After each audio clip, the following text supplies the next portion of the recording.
Hello, all you freaky folks out there on the tubes of you, and welcome to another stirring installment of this Disinformed After Dark. I'm Shane. And And I'm I'm Michael. Michael. It's not getting any better, kids. Ah, Not Surely once. not. I think we'd sync up after all this time. It's like a We should Werther's just- original just sitting in a senior home for like 7 years that someone finally elects to crack open, and so And it's it's the- aged like a fine wine. like it turned to vinegar. Yes, Yeah. absolutely. Mmm.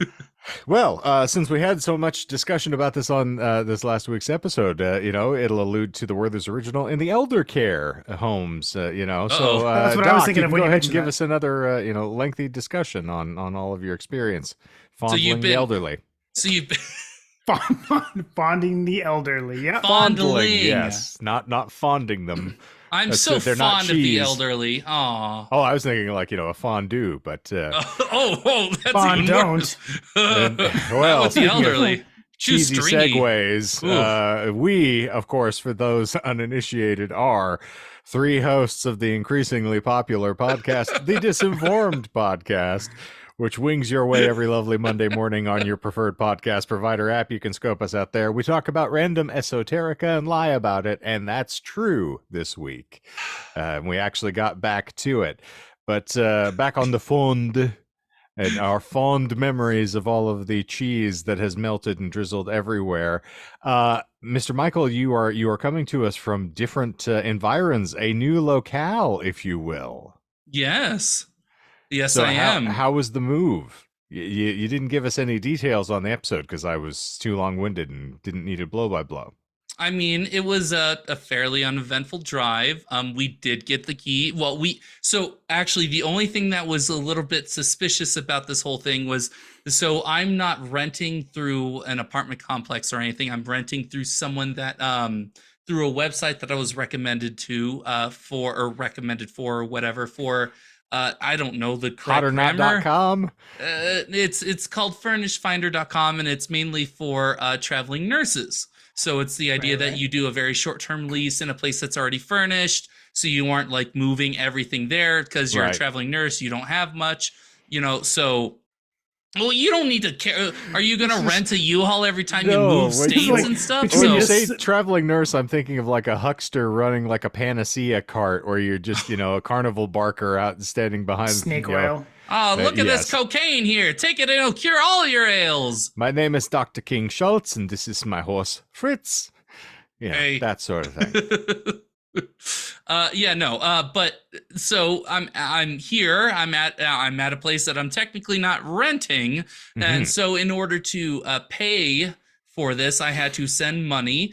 But I wasn't going to send money to a person before I got the key. So we had actually met in the back parking lot of a movie theater that was about 30 minutes away from my location because they live a mile out. And it just felt like a very awkward drug deal. We were sitting there. I had a friend tow my car because as is evident from last week's episode. So my car is basically falling apart and I don't want to pay $6,900 in order to fix it. So so we towed it out here so it could actually survive the journey and not just spontaneously combust. So we were sitting there with a giant truck and a U-Haul auto transport carrying my car with a bunch of things, including a Keezer, which is a kegerator freezer. So my old roommate took a freezer and converted it into a 3-tap, so I can have three You kegs. still have that with you? I took it to Santa Fe. Dadgummit. Okay. I had to censor myself there. Dadgummit. But yes, I brought it here, especially because the day before I moved, I kegged a Mexican lager that we made a couple weeks back. So I was definitely not going to leave that there and not sample it or drink it mostly in the 3 months that I was here. So I had to bring it with. So we were sitting there in the back part of the parking lot of a movie theater, just waiting for someone to come up and hand us the keys so I can forward them the money. And Just it felt like some clandestine Craigslist sale. Yeah, it's definitely a little creepy. Oh, it was especially because while we were driving up, she was like, "Oh, I didn't know that you were coming up today. I thought you were coming up tomorrow. We have plans." we can't meet you. So that was a good thing to hear about when we were halfway passing the border of Arizona and New Mexico. Like, oh, we can't just turn back and come back tomorrow. So, oh, this is cool. So it was just a lot of like back and forth because, like I said, this isn't an apartment complex. It's not like I, have some sort of lease to sign. So, So is this like a condo or something that the person owns and they just rent it out, almost like an extended B&B type thing? yes, yeah. It's a town home, which I don't know the difference between. I'm not really one about the housing market, but Well, typically townhouses are sort of a little more in a modular, like a home sort of milieu, as opposed to, condos, basically a glorified apartment. oh, Yeah. okay. In that case, then yes, yeah, I would definitely agree. Their definition of a townhome. This is a townhome. How long do you have the place for? Like, did you have to pay everything up front, or Oh God, I couldn't afford that. No, I'm paying per month. I will meet yeah. at the parking lot every single time. Yeah, that's what I was wondering. I was like, We have technology now. I use the internet to send the money, but I still needed to be physically there to get the key.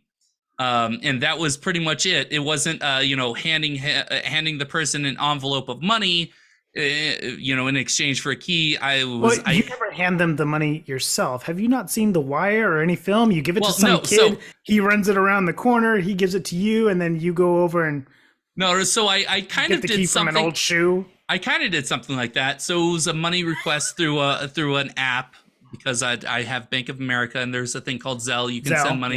Yeah. Yeah. So I had given that to my wife, Destiny, to say, hey, and I didn't communicate it well because if you know anything about me, you've listened to hundreds of hours of me unable to communicate. Checks out. I was trying to say, when I get the key, go ahead and send it, but I did not communicate that. So I meet this guy. He comes out. He pulls up in a flatbed truck, which I didn't know what a flatbed was until I asked and was told. A flatbed truck is a truck with a bed, obviously, but it doesn't have any of the surrounding part. It's literally just a flat bed. Flat bed. Yeah. Yeah, crazy, Shocking. isn't it? Yeah, I know. So he pulls up. He's got two dogs on the flatbread. The fat. Flatbread. The fat I almost bed. said the fat bed Hummus and either. tzatziki, the two dogs. Yes, exactly. So he pulls up. He's like, oh hey, how's it going? Here's the key. And then I'm like, all right, cool. My wife's sending the payment right now, and she rounds the corner and she's like, I signed into your bank account. Oh, okay. So she didn't send the payment. So I actually showed him that I was sending it right then and there just so I can get the key because I wasn't communicating and it was entirely my fault. And I'm not saying that for the benefit of anyone in the room right now. No, certainly not. No, not at all. You could say your payment was a bit of a trust fall, if you will. Yeah, it was a trust fall on my part, most certainly. Yes, yeah. I did not want to leave them with a cloth hanger. No cloth hangers at all. Well, cloth hanger on my end, but yes.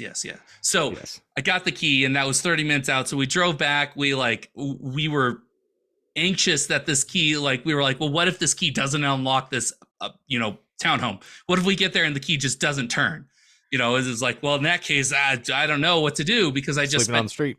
Yeah, pretty much. Especially because all of our stuff is either in my car or it's in the bed of this truck that towed the car there. So I'm like, well, someone's going to try and steal my keys, especially because I have the kegs outside of it. So I'm like, oh, someone's going to be like, oh yeah, man, free pony keg of beer. Oh, I'm all for it. And it's just gone.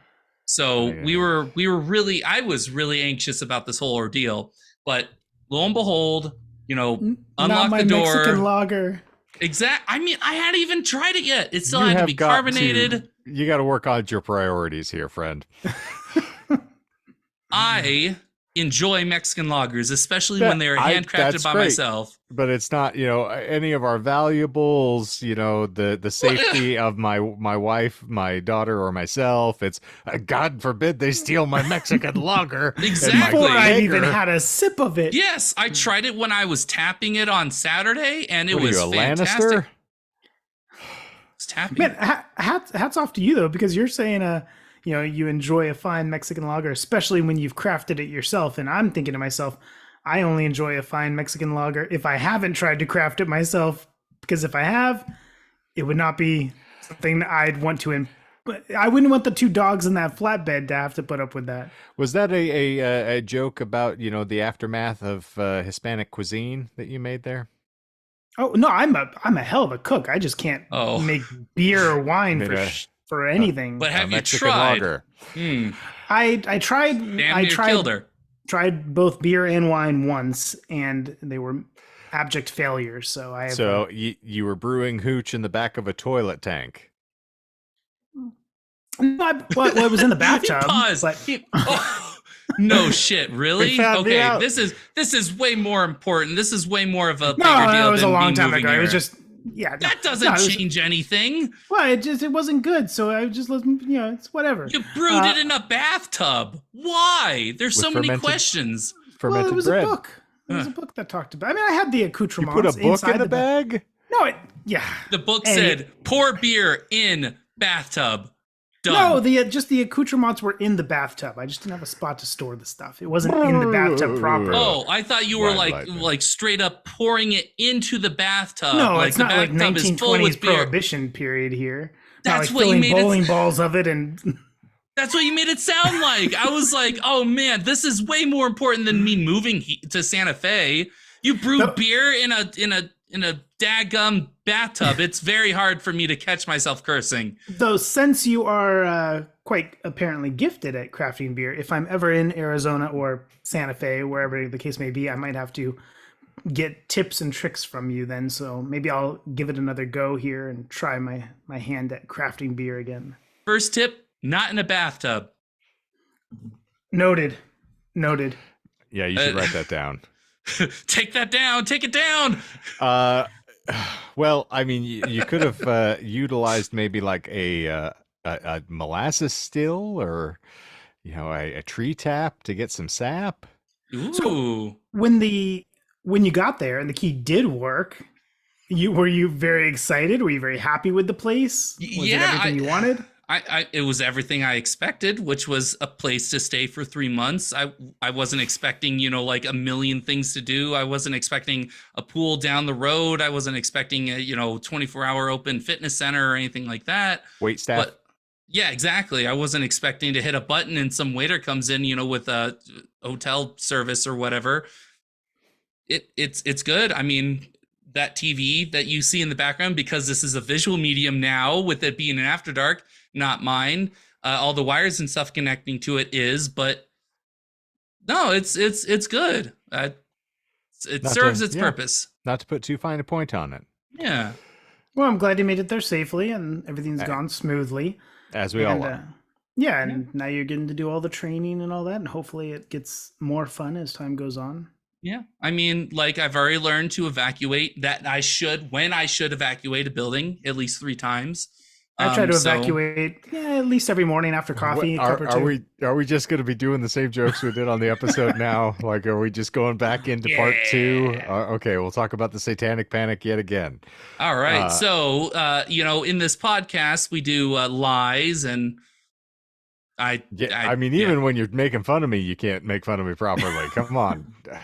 I got nothing. I had a sense or two. I figured you would interrupt me and just chatize me. So Chatize. Whatever. Do you zell that? Is that how you?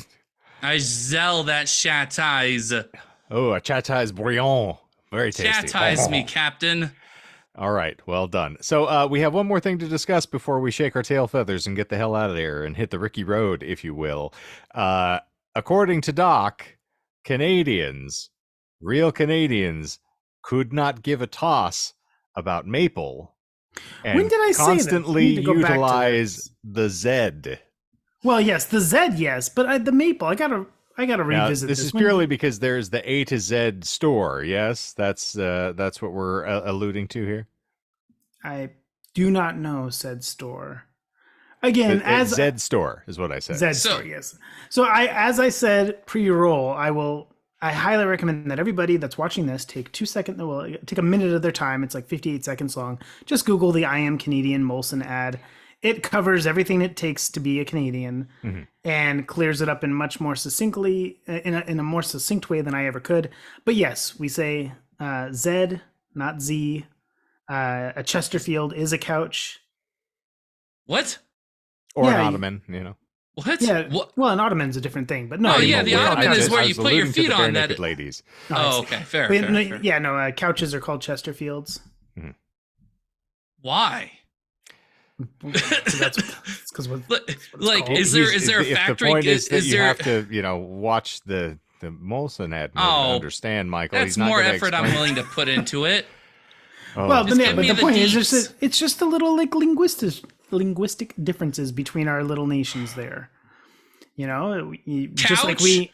Chesterfield, Z and Z, I understand because Z is a little bit more evocative of the letter, right? And it's harder to confuse with like C or S or something like that. So yes, I understand that, but a couch, Chesterfield, I don't get.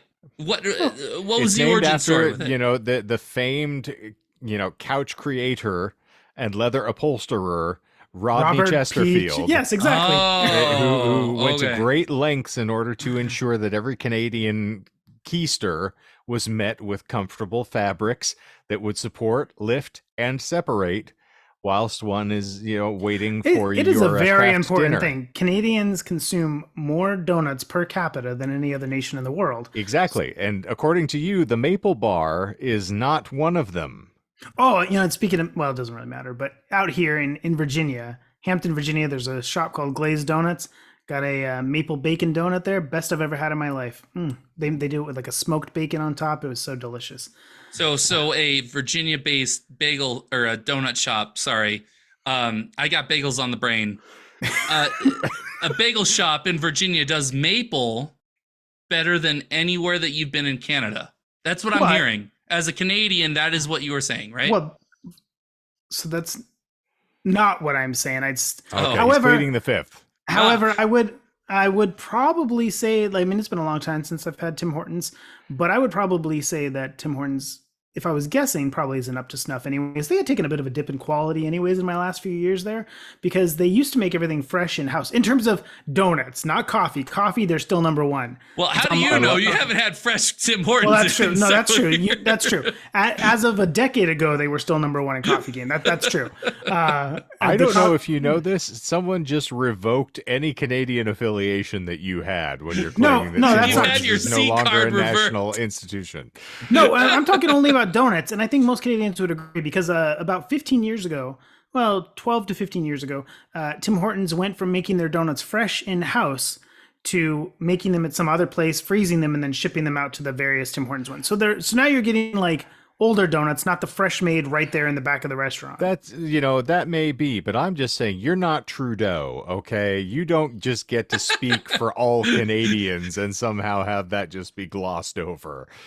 Good pun when he's talking about fresh donuts and Trudeau, fresh dough, yeah. and you're not Trudeau, so I appreciate it. I have my moments. They're it's few and good. far between. 10 much out of like 10 good Tim pun. Hortons. Yes. See, yeah, but I kind of do get to speak for all Canadians when I am being asked to speak on behalf of all Canadians. I didn't. I'm And just that's what saying. I wanted. That's what I'm it's saying. I was literally being what I asked wanted. exactly. So I was But being. I'm questioning the credulity of whether or not you can claim that most Canadians could give a toss about maple, particularly on a donut. Well, you're right. So, in fairness, to keep things democratic, would all Canadians please raise their hand if they think that Tim Hortons has maybe stumbled in quality? Okay, I see. It looks like 100% of all Canadians in this call Why are you trumping have me agreed. here? Like we've gone away from the point yet again. I've never seen like this woman. 100% She's of- crazy. So, I don't know, she's a lunatic. I would never molest anybody. I'm just saying. Regardless of the fact, maple's not even a donut. I mean, if you're a Canadian and you disagree, Listen, leave a comment down below. Many Canadians are saying on this call that All right. Well, I'm neither Canadian nor an appreciator of this show at this point, so I think I can safely say I'm not going to comment any further. But the debate continues as to whether or not maple and the quality of T-hose, if you want to get a double and 20 Timbits, and if you're may in not be Texas, great. it's coming to you, baby. Tim Hortons is making its way down south. I'm excited for all my fellow Texas friends. Yes, so you can also experience the slagging quality. Coffee's still great. Coffee's still good. They're still going Even to be after exporting 5 the years. donuts from Canada to Texas. Then, allow them to, while Krispy Kreme is still making them hot and ready. Krispy Kreme is god awful. Whoa. How does anybody eat Krispy Kreme? Those things are like horrendous. Oh, Dunkin's okay. So the man. views of this spike-haired Canadian fellow do not reflect the views of the Disinformed podcast. For those of you who are staring, Charles Barkley, I'm sorry for any slander being thrown at Krispy Kreme on this show, and I'm going to put a bullet in this thing's brain before it gets any further out of hand and stumbles out of the chute like a cow desperate for its mother. And so, to get out of here before any further Canadian uprising occurs, for all of you listeners out there, he knows not what he do. Unless I you're know talking exactly about what I do. Go to Dunkin's. carpentry or molesting the elderly in a care facility, then he can speak at length and will. But other than that, I think that's going to officially wrap this thing up. If if you're interested in more of this nonsense, you must be crazy. But if you are, you can check us out. We've got new episodes of the podcast swinging your way every lovely Monday morning, and we'll try to do this every fantastic Friday for you here on the Tubes of You. So if you have not already, you should be engaging, and Michael will tell you how. You can smash that like button, ring the bell, hit subscribe, set phasers to engage. Hide your pits and try to quit. It's going to be a great day. Just do it right buddy. there. Join the X-Wing squadron right now. It's a cover me, sweaty Wedge. business. I'll cover these, Wedge. Never mind. Anyway, Indeed. Old Spice apparently not sponsoring the show this week, but they've let me down for the last time. Use the crystal, I'm telling you. Charlie Murphy somewhere waiting to beat you up. All right, that's gonna put the final sweat stain crumbs in this coffin. We're gonna wrap this thing up like a wily little rascal. Michael's gonna hide. So thank you all for being here as per usual. We love you. Like, subscribe, rate, and review. We'd love to hear from you. Look forward to the comments on this one when the Canadians finally come for you, Doc. Oh man. That was more tawdry than I anticipated. Anywho, abort. Oh, can't say that word on here either. God. Flagged all over the place. Flag on the field. Not Canadian football. Red card. Delightful to see all of you as per usual. We love and appreciate you, and that's going to wrap it up for Disinformed After Dark this week. I am, in fact, a non-Canadian and maple-loving Kenton Eldorado. I am a disappointment, also known as Robert Greer. Also known as Sweaty McSweaterstain. The Pit. I am the Pit. You are the Sarlacc Pit, yes. Oh, You are indeed, even for better. And I am still a Tim Hortons fan, also Dunkin's, not Krispy Kreme, Leroy Cherry. How do I Pop the cherry. Pop Okay. And Smash the beetle. shoot. Zippity zoop. We're out of here.